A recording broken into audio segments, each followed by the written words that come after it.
Hey everybody, I know it's been a long time since my last video, but a lot has happened, got a lot of work done, and I want to show you what we've been doing. The last time we did a video, I was working on the panels for the ceiling. I was sanding them down and sealing them.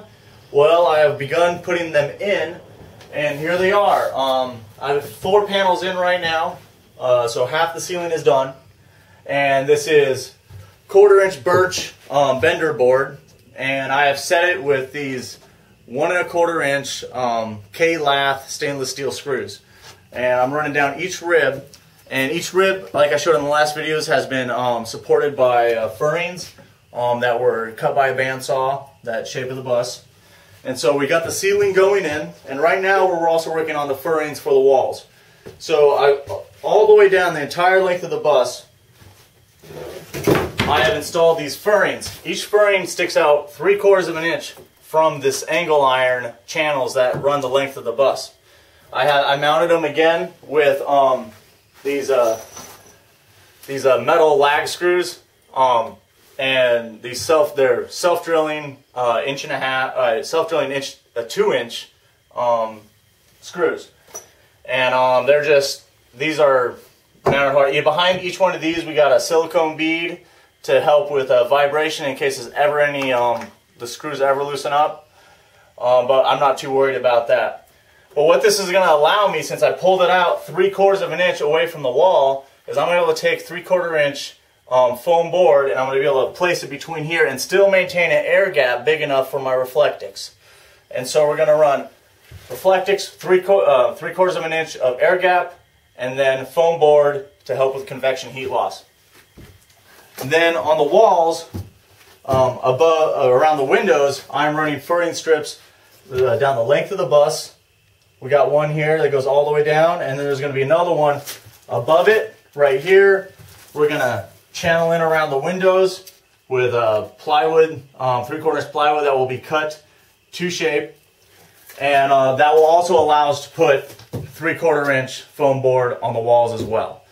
And it's just kind of doubling up our installation value. We didn't know if we were going to be able to do that during the planning process, and now that we can, you know, it's $8 a sheet for 3/4-inch 4x8 sheets, so it's not too bad just to go out and buy 8 sheets and try and fill it in as much as you possibly can. Back here in the over the engine compartment, I went ahead and reframed in the section that was missing, to where now we're symmetrical the rest of the way around, and we have an 1.5-inch gap over here, so I'll double up the 3/4-inch, fill it in, and also I'm going to run Reflectix over the access hatch here to kind of help with sound deadening a little bit. Reflectix gives you a 19 decibel sound deadening, and then when we put 3/4-inch foam board on top of that, it's going to make that even better. I don't got a number what the foam board does for sound deadening, but it's going to help. We're getting ready to start framing in the rest of the floor up front. And if you want to come up there, I'll show you what we're doing. Alright, I wanted to show you what I've been doing up front. I framed in an extra step down here to where when we're actually going to come into the bus, you're going to come in, you're going to turn, and you're going to have a side stairwell. And as you come up, even before we raise the roof, I'm 6'2", and I don't hit my head on this. So we're going to have, this is going to get turned into a step. There's going to be one more step right here, and then the floor will be raised.